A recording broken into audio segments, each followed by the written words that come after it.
Chapter 15. Caught. You stand in a closed room with your back against the wall, with John's hand covering your mouth. He fixes you with a steely gaze as he pins you there, a shining object glinting in his other hand. I'm gonna take my hand off your mouth now, but you need to stay quiet, okay? I'll listen to what he has to say. He gingerly pulls his hand away from your mouth, and when you gaze up at him expectantly, he lets out a relieved sigh. Sorry if I startled you, but when I saw you out in the hall, I didn't have much time. Time for what? Until someone comes looking for this. He lifts that shining object in his other hand, and you have time to recognize it for what it is. A strangely shaped key.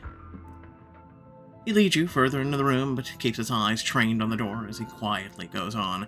After that moment with Steve earlier, I went for a walk through the house to clear my head. I ended up in here, not a room Nick ever used much, but I happened to spot that key on one of the shelves. Anything look familiar about it? Glance at the oddly shaped edges again, and yeah, it does look familiar. The shape almost matches the box we got from solving Nick's puzzle room. The one with the timer on it. It had a keyhole.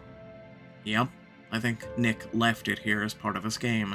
This key could let us bypass the timer. So, what are we waiting in here for? Because if I'm right, the killer is about to come looking for it.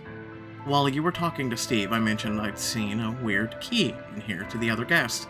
Even texted Steve to ask if he knew what it was. So if the killer knows you found something that could get us closer to solving Nick's murder, I'm hoping they'll come looking for it. All we have to do is wait. Assuming you're right about what this key does, that's actually a great idea. I have those from time to time. I just hope it works. He sets the key on a small table across the room. If we stay put, keep quiet, we can catch whoever shows up looking for it. You step into the alcove to one side of the door. Pressing your back to the wall, John plants himself on the opposite side of the door. But as the seconds tick by, you keep remembering Liz's words, Steve's warning. Look, you might not know if John's the killer, but he's a killer. If all this was a ploy to lure me in here, what would his angle be? Everything okay, Finn? You seem jumpy. Briefly shifts from watching the closed door to fix his keen gaze on you. Please don't tell me you're fine, because I know you too well to buy that. Something's bothering you, so what is it? The others think you're the killer. You say the words quietly, but they seem to echo in the stillness of the room. He stiffens, a muscle in his jaw tensing as he gazes at you. I see. But you don't? Of course not. I seen how much Nick meant to you, what you've put yourself through to try and find answers for him. You're the only one of the people in the house I trust, John. Nothing can change that. So what changed for Dante and Farah? Well, there was obviously some things you've been keeping from us. Steve told us. John rubs a hand over his face. Oh, whatever he said, I have a right to keep my personal life private. Just because I don't want to air out my skeletons, that doesn't make me... As he starts to raise his voice, you hear footsteps in the hallway outside, heading towards her. Shh, did you hear that? He flattens his back against the wall beside the door, drawing his taser from its holster.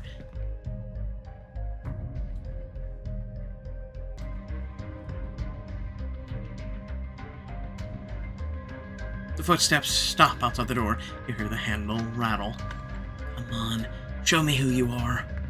And then you hear footsteps again, running away from the door. Damn it, they must have heard us. They're running. Then we need to run faster. You snatch up the key John found, then throw the door open and race out with him right behind you. Glancing up and down the hallway, you spot a silhouette vanishing around a corner to your left. That way. You and John bolt after the indistinct figure through the winding halls of the mansion. John quickly starts to outpace you, but you manage to stay only a few steps behind. Do you see him? They took a right up ahead. But no matter how fast you run, all you catch is a glimpse of a blur of an indistinct clothing and movement. Whoever that is, they're in better shape than me. Round another corner, but this time there's no sign of a figure, and beside your own footsteps, all is silent. Damn it, check the rooms. Maybe they're hiding in one of them? You and John throw open the door after door. I'll open the next one quickly.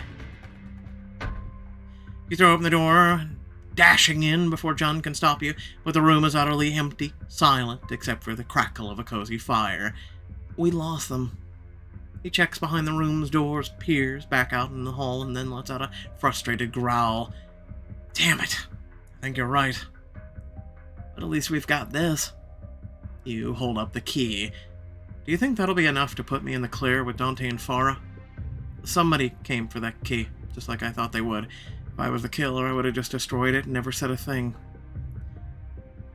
Yeah, John, the evidence still doesn't look good. What evidence? Where do I even start? You've got no alibi for either murder. Liz saw you by Madani's room just before I found her body. Angelina heard you fighting with Nick, which you've conveniently chosen not to mention all this time. And you're the one person in the house with combat experience and a dishonorable discharge for violent conduct. I see you had a productive chat with Steve. John leans against one of the bookcases and lets out a long breath, running a hand through his hair. When you lay it all like that, it really does sound bad, doesn't it? Yeah. Unless you've been keeping some cards close to your chest that would somehow make this all smell like roses. I don't think anything could do that, but I owe you the truth. I should have put all my cards on the table the day this nightmare started. So share them now. His shoulders slump. He's quiet for a long moment as if struggling to find the words. It's true that Nick and I argued a lot in the past few months, but I never threatened him, Finn. I was desperate for his help. About 6 weeks ago, there was a huge chemical spill off the coast of my hometown. Wait, the Cameron spill? I saw that on the news. Whatever you've seen, it's worse. The first few days there was all this coverage of animals getting sick, but it's affecting people too. My parents live there. All the families I grew up with. And nobody's doing a damn thing to clean it up or take care of everyone who's hurting, the wildlife or the people. I'll rest a hand on his arm. You don't say anything. You just reach out and squeeze his arm. He shivers at the faint touch. He rests his hand atop yours and meets your gaze. I'm sorry. It's just been hard. You have nothing to apologize for, but you asked Nick for help, didn't you? He nods. He walks over to sit on the couch and you take a seat beside him. I've seen him donate to dozens of charities, some of them decent, some of them barely worth a name on their checks, and so when he said no to helping that place that literally raised me, I was angry. Here he was with money that any human being could ever have or need, closing his hands when my family and friends were suffering. I thought he was better than that, the kind of rich guy who at least pretended to have a conscience, but that was before you knew he was giving up all of his money. Yeah. After Farah told us his plans, I put two and two together. He couldn't promise to donate cash he was already signing away. John,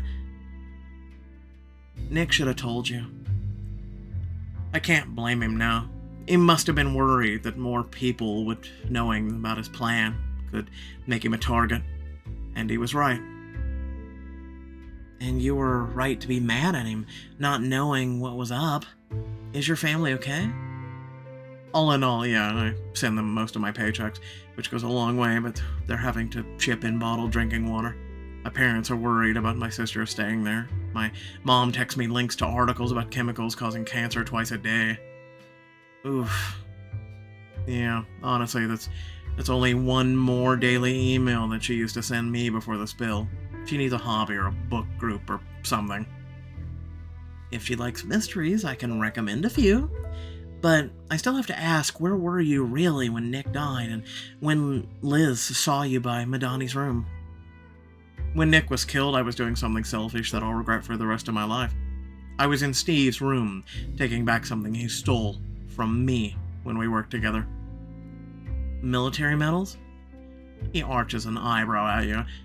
You put that together awfully fast.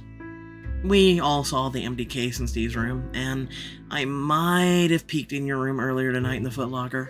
His mouth twitches as he tries to hide a smile. He settles for a sigh. Well, I guess I can't blame you for looking.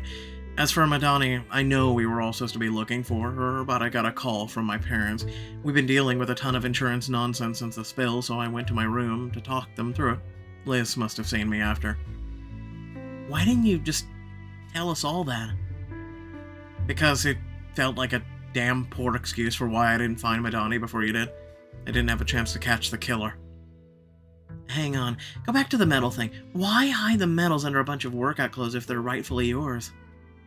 Because I might not have wanted Steve to have them, but I'm not exactly proud of them. He wasn't lying about the dishonorable discharge. He was obsessed with it when he hired me. He thought I was some kind of badass vigilante. So he took your medals as what, souvenirs? Ew. He shrugs, nodding. But what it says in my file isn't what happened. I had this commander, cropped as hell, pulled strings so he could stay high, dry, while sending me and my squad out into the field. One day he ordered us to cross this literal minefield, just because he heard some bigwigs wanted to capture an outpost on the other side. Nobody gave him the order, but he was ordering us to walk into a death trap and shoot up some random building with who knows what inside. So I said no. I'm guessing he didn't like that. That's an understatement. I made enough of a fuss that his CO came in, called the whole thing off. But by the time that happened, my commander had written me up for dereliction of duty. He added violent conduct just because I got in his face. He wanted to make an example of me for not falling in line, so he did, and that was it. John takes a deep breath, hands clenching and unclenching in his lap. This commander, he ran into you with Steve, didn't he? Steve told you that? No, never mind, of course he did. I'm guessing it wasn't Steve. He had a beef with them? John shakes his head. The second he recognized me, he came over to gloat, started going on about his newest command. All I could think about was how many poor bastards he'd probably gotten killed to get there, and I lost it. I might have done the same in your shoes. Probably couldn't have knocked him out in one hit, though. The trick is to go for the jaw. He takes a deep breath. Look, I'm not a perfect person. I'm sure as hell wasn't the perfect soldier. But I'm not a murderer, and I could have never hurt Nick or Madani, not for anything on this earth. John, I never thought you did. I appreciate that. It stings me that the others would doubt me after everything, but it's not the first time people I've decided not to trust me back. John goes quiet for a while, staring out the window. It looks like the storm finally stopped out there. We could go for a quick perimeter check if you're game. Walk around the house. Fresh air always helps me clear my head. He shared a lot with me tonight. If I go with him, he might be up for sharing more. I'm up for a perimeter check.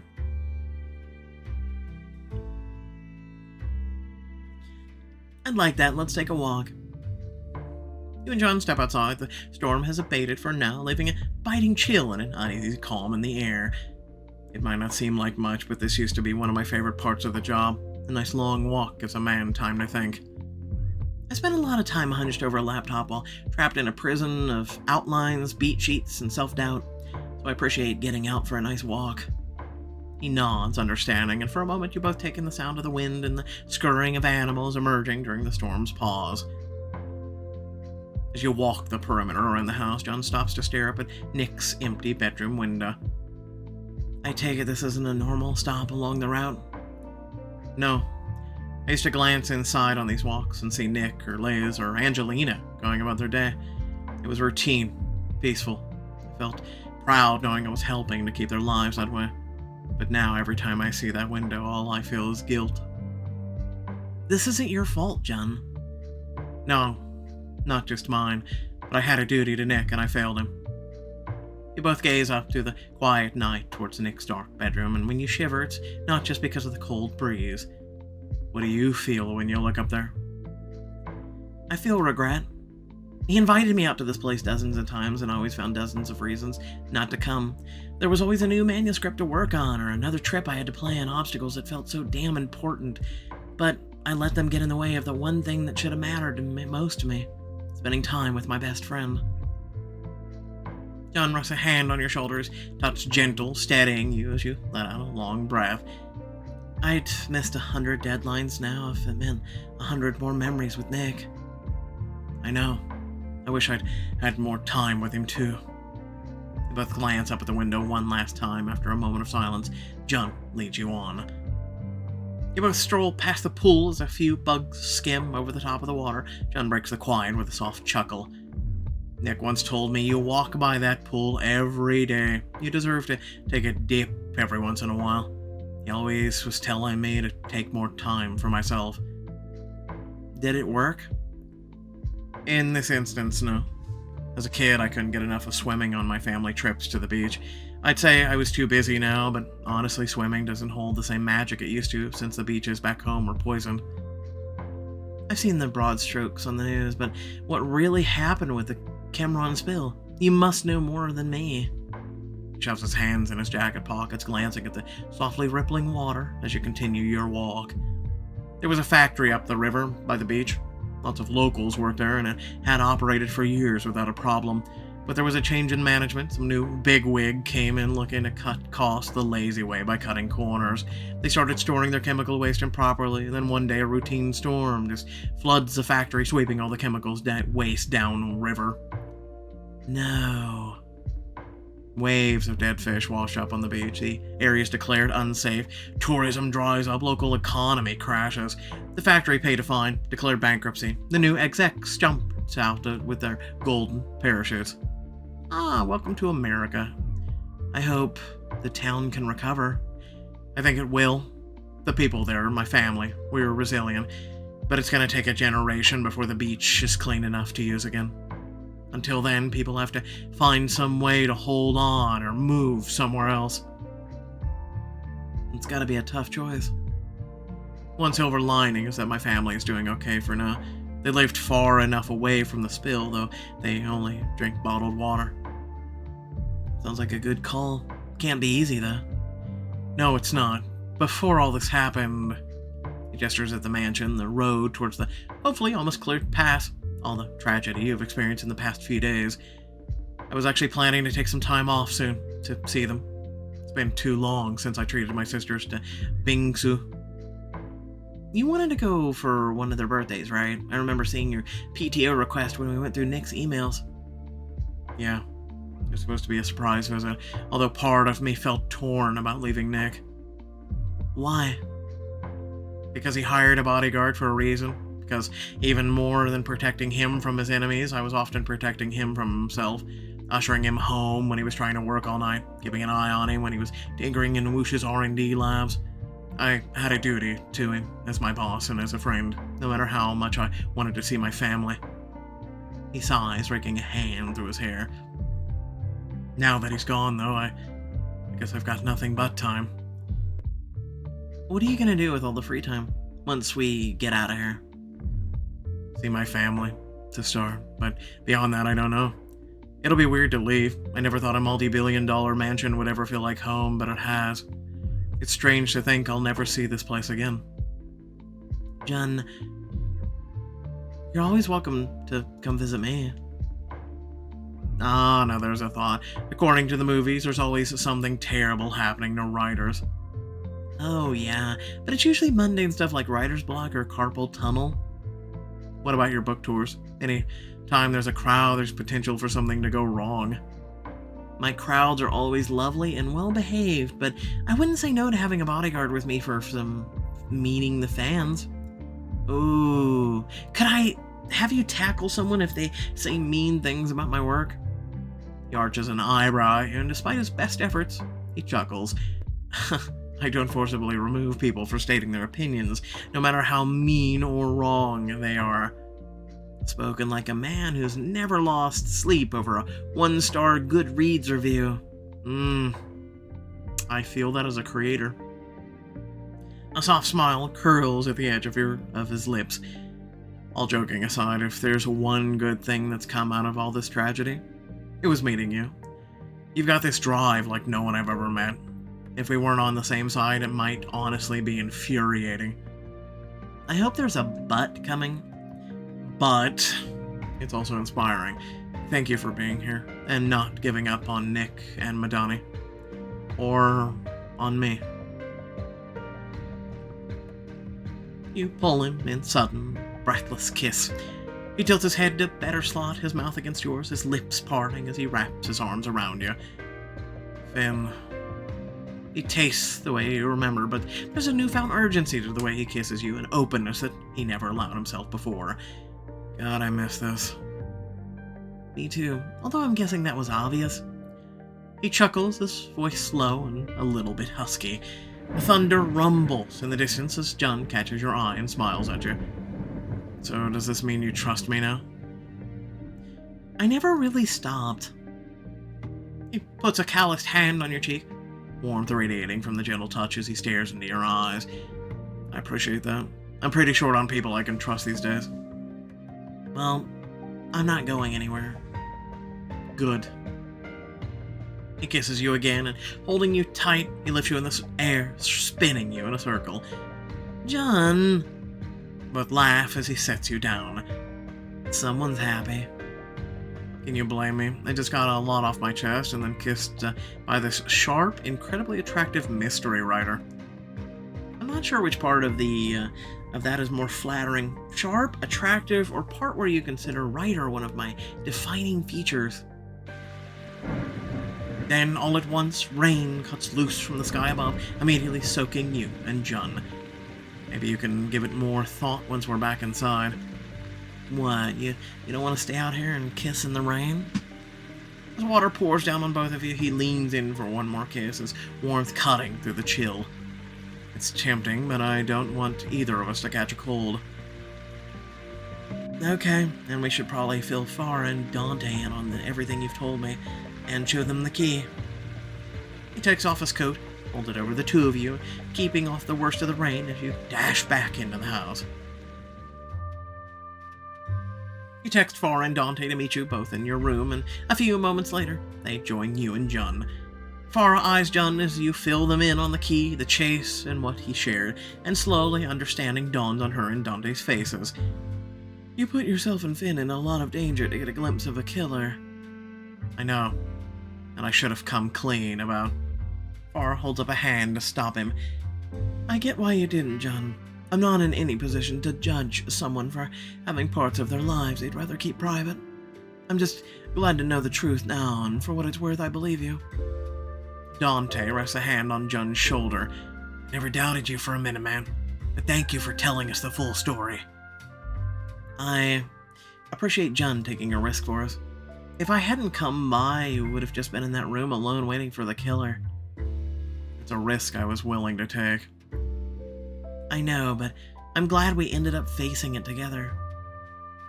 Glances over at you and you share a brief smile. Me too. I'm just worried that now the killer's gonna do something desperate.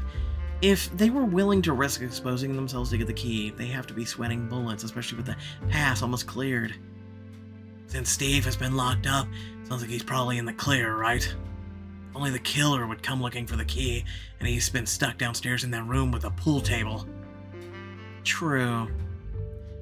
I feel like we're on the right edge of figuring this out, but I'm exhausted. I'm not sure I'm in a good place to put more pieces together.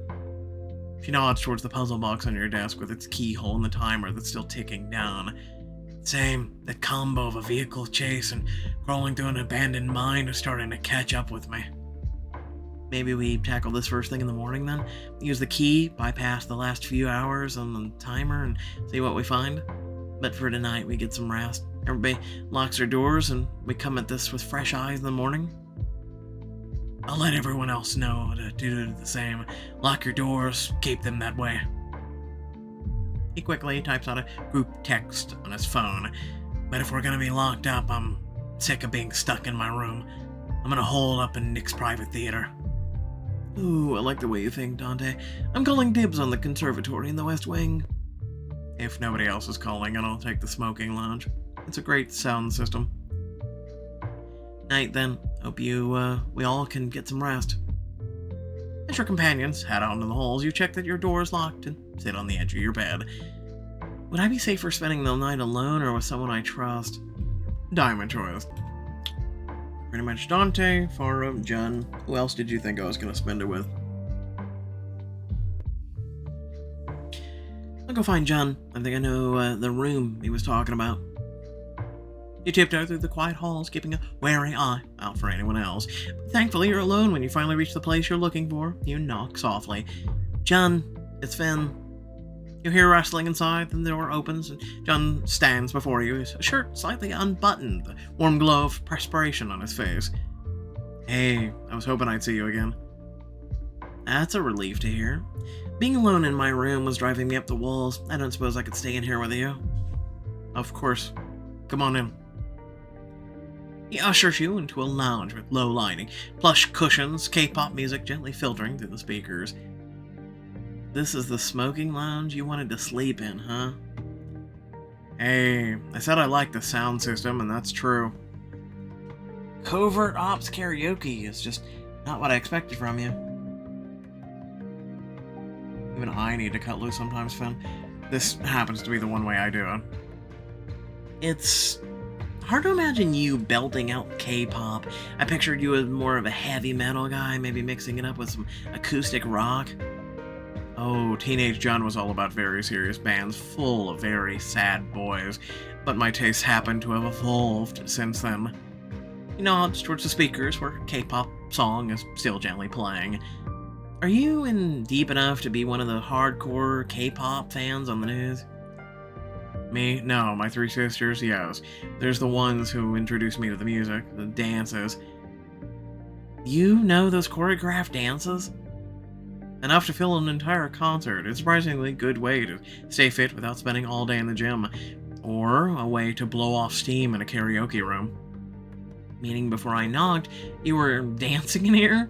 I have to see that to believe it. He picks up a remote and puts on a new song. Careful what you wish for. He unbuttons his shirt and throws it off, revealing the hard, glistening planes of his apt body. Okay, damn. Did you want to see a solo routine, or do you want me to teach you some steps? I want to admire your solo routine, and just so you know, I expect to be wowed. He smiles wryly, takes your hands, and leads you to the couch, guiding you down to a seat as your heart races in anticipation. Then he lets go, taking a step back so you can get a full view of him, and Jun Seong winks at you. You don't even have a second to recover as his body begins flowing to the rhythm, his arms, legs, and hips moving in an electrifying dance. I suddenly understand K-pop fans on a deep, spiritual level. Go, Jun, show me those moves. As you cheer him on, he spins in a circle, moving his arm in a complicated pattern before stopping and slowly undulating his body towards you. You forget everything outside of this room the moment as he slides his hands down his chest, trailing over his abs to his waist. He leans over you, one hand gripping the back of the couch while the other trails up your chest until his fingers gently cup your chin. That was one hell of a show. It doesn't have to be over just yet. He presses his lips to yours and you lose yourself in his touch. There's a clean sharpness to how he tastes, breathtaking in its clarity. The neon lights around you fade into mere shimmers until he finally pulls back, giving you both space to breathe. God, I'm glad we were both thinking the same thing. Oh, Finn, I've been thinking about more than you can imagine. You're definitely going to remember those words for the rest of time. You're incredible. His hand slides up to cup your cheek. He brushes a thumb over your lips, his touch slow, full of wonder. I was going to say the same about you. He pulls you into another kiss, this one longer, hungrier. His next words are a low murmur against your lips. Finn, what do you want tonight? I want all of you. Or just a kiss for now. I don't want to be alone tonight. He nods in understanding. Neither do I. He kisses you more slowly this time, and you both settle onto the couch together. His arms wrap around you, holding you close, and for a while you lose yourself in the comforting warmth of his embrace. Eventually you rest your head against his shoulder as he rubs soothing circles along your back. Finn. Yeah? I know I'm not very good at letting people in. Holding my card so close to my chest made it easy to suspect me. You reach out and take his hand. John. But I want you to know that I trust you, Finn. More than almost anyone I've ever known. And you mean a lot to me. You kiss him. I trust you completely, John, and I'm very lucky to be here with you. You lay your head on his broad chest, listening to the rhythm of his breathing as he relaxes. We're going to make it through this, I promise. With his arms around you and those words echoing in your ears, you slowly doze off, lulled to sleep by the steady beating of his heart. The first rays of light are creeping down the halls of the mansion as you peek out of the karaoke lounge with John beside you. He straightens his collar as you glance up and down the hallway. I don't hear any running or screaming. Seems like a good sign. Yeah, unless they were all killed while you slept. Sure enough, you see other doors opening further down in the residential wing and faces tentatively peeking out. Anyone dead up here? Me and Ange are fine. I'll text Pete and Steve and for signs of life. We should check on everyone, but if they're all okay, let's meet up in Nick's office. I'll bring the puzzle box to get Dante and Farah. He slides an arm around your waist and gives you a quick kiss. Sounds good. See you soon. Before long, you meet up with your allies in Nick's office. John has brought a plate of bagels, and Dante and Farah pass mugs of coffee to everyone. Coffee. Thanks. Glad we all made it through the night. The past should be clear today, but I don't want to wait another 5 hours for the killer to cover more of their tracks. He nods towards the wooden box you've brought. The timer on the top still has 5 hours remaining, but you also have a key. Coincidentally, the pass clears in the same time the box would expire. Then let's see what this box is hiding. Better work. You insert the key into the opening among the box's intricate carvings. The timer blinks and flashes down to 0, and the lid clicks open. There's another note inside. To solve this dastardly crime in time, seek Lady Luck in the meeting hall where the higher wings align. Nick, I love you and miss you dearly, but this is too many riddles.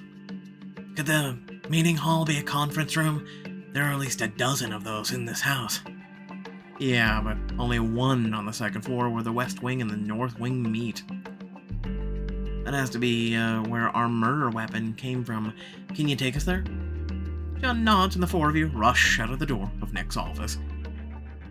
Only to find Crystal standing in the doorway with Liz, Angelina, and Pete beside her. Hi, Crystal. Don't hi me, you murderer!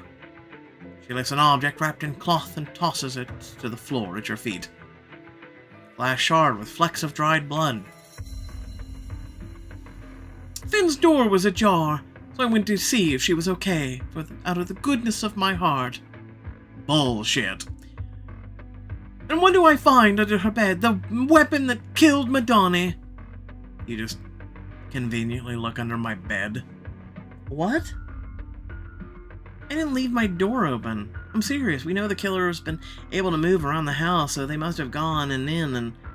No, I'm done listening to your excuses. We all know it's Finn. No, we damn well don't. She would never. Your body goes cold as the other guests stare at you with betrayal in their eyes. After yesterday, I trusted you, Finn. I thought you were trying to help us, God. I own like half of your books. What the hell did Madani do to deserve that death, you psychopath? I never touched her or Nick. All I've done is try to look to your friends for support, but Dante is just staring at you, stricken. I believed you, Finn. From day one. We literally found you standing over Madani's body. God damn it, I still believed you. Like a damn idiot. Dante, please. Stop, just stop. Farah steps between you and Dante with fury in her eyes. You've been playing us all this whole time, haven't you? No, I would never. Shut up. We've all heard enough. Oh, so everyone else gets to defend themselves but me. Wait. You're doing exactly what the killer wants. Why else would they plant evidence in my room? Just take a beat and think about this. John plants himself between you and the rest of the group, one hand going to his taser. All of you back off. This is obviously a set. Just because you still believe her lies does not mean the rest of us have to sit around waiting for her to kill again, John. Crystal and Angelina step forward, but as John moves to intercept them, Farah slips around him and shoves you in the chest. What the hell? Hey. John turns, but he's too slow. Farah pushes you again, and this time you stumble back through the doorway of Nick's office. Farah's expression is unreadable, but there's a slight twist to her mouth. Something besides anger. Something she's trying to hide. But that's all you can make out as Dante steps up beside her to block the doorway, his expression cold as ice. You brought this on yourself, Finn.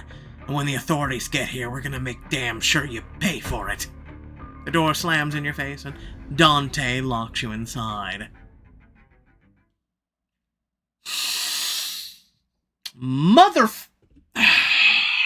Okay. Before we get to what I gotta say, please remember to like, share, and subscribe if you did enjoy the content. Leave a comment down below letting me know what you think. But without further ado, hey, if you want to support, there is links in the description, and then there's also the join and thanks features. Aside from that, hey, it's my birthday, so, consider that as well. Aside from that, so, I literally, I'm kind of pissed. I had already done this chapter today, okay? And I got to, right when Dante was like, how dare you, I trusted you, my power went out. So I was literally just a couple minutes shy of being done. Long story short, in case you don't know, when you're kind of like transferring or saving or downloading or whatnot, your power goes out. The file's corrupt, right? Yeah, no. So that happens. So I was doing a little slower than I did with this video. I was at about 40 to 45 minutes when we got to that point. And boom, power goes out. For like 15, 30 seconds. So again, file got corrupted. So I went ahead, jumped on the new, Hearts on Fire. Did that real quick. I did one chapter of it. Came back over to this. I'm pissed. Like, today's my birthday. So I lost 40 minutes of my life today. Kind of sad about that. Also, the fact that I turned down because of that. I was trying to jump on it, and then I was going to leave. And that because I was behind, and I value you guys, and, pretty much I'm here because of you all. I'm like, you know what, screw it, I'm going to stay home instead of going out and doing something for myself, and I'm going to get choices done. So, yeah, today's kind of crappy. We'll just go with that. Anyway, thanks again for watching. Catch y'all later. Peace out.